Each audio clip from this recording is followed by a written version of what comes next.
This is a video showing my strategies for the solo flawless Spire of the Watcher dungeon that I used for the Hunter.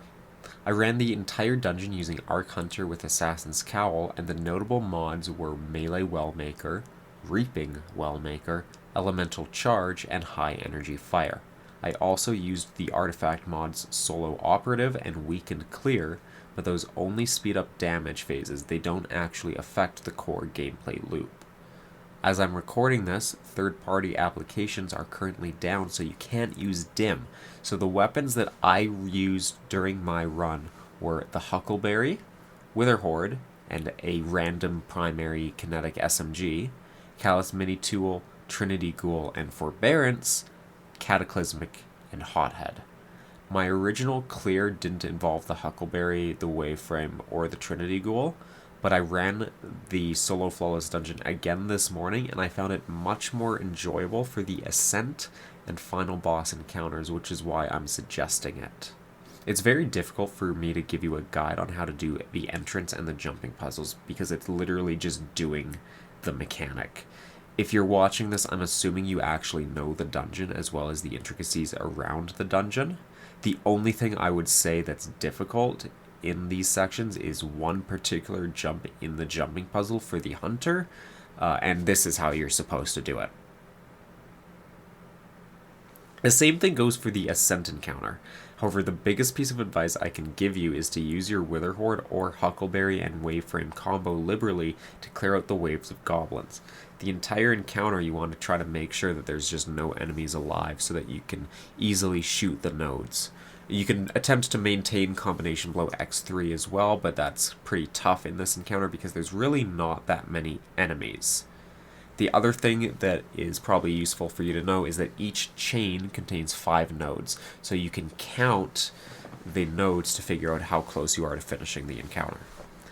I kept the sword on for this encounter as well. That's something that I forgot to mention was an eager edge sword. I kept the sword on for this encounter, so if I fell off, I could recover. The Harpy boss, Akelous.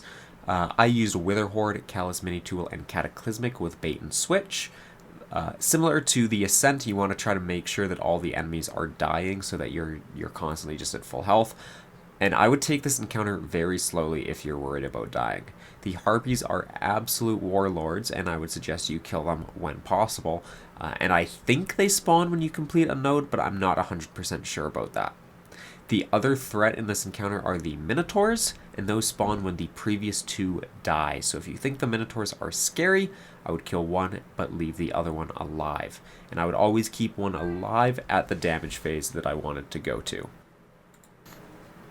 The way that I would approach this is I would finish 3 of the 4 fuses immediately, and then I would get the 4th fuse to where I only needed to shoot the final node. At this point, I would kill all enemies on the map except for the Minotaur, and make sure that all of my weapons were reloaded. Once I was ready to deal damage, I would kill the Minotaur in a way that ensured it would drop an elemental well. So this could either be via a charged melee or by killing him after proccing Reaping Wellmaker. I would then use that to get Arc Attrition, shoot the final node, which begins damage. It seems as if shooting the eyes quickly allows for the longer damage phase, and SMGs destroy the eyes very quickly. Some people that I know have been using Teraba for this, but if you do use Teraba, you lose Witherhoard. Either way, shoot all the eyes quickly. Once you have shot all the eyes, blast him in the face with a Witherhoard, and then use your super and go to town with Cataclysmic. This will proc bait and switch, which does a ton of damage. If you use Gathering Storm here, make sure you hit his eye with the super. If you hit his wing, it will go straight through. Here, it's your choice whether you follow him down the path to make sure you hit every shot, but if you do this, just be careful, as once he reaches the end of a damage phase, he will send out a pulse wave that damages you and sends you backwards. To avoid this, you can drop into one of the holes, or you could just stay where you are at the start of damage phase. And it's just repeat this. If you have the artifact mods, you'll be doing this in hopefully 4 to 5 phases, and if you don't, I'd imagine it's probably a 5 to 7 phase. Once the Harpy's dead, just be careful when you're dropping down to the final boss fight. I really liked Trinity Ghoul here as it let you slay out on the enemies very quickly. When you're shooting the nodes, just make sure that you're not standing on the floor as you can get physicsed and launched into a wall. The fans are very scary as well, and an easy way to avoid this is by using the cubbies to drop down, and then you can just land on the middle of the fan. The Wyvern boss is the longest part of this solo dungeon. I would suggest you stick with Arc, but a popular choice as well for hunters would be to go Void with Devour. I've ran this twice, and I have not had any issues surviving on Arc, so I don't think Devour is super important. Weapons that I used here, initially I used Witherhoard and Callous Mini Tool with Hothead, but when I ran it the second time I used Huckleberry and Forbearance, which I preferred.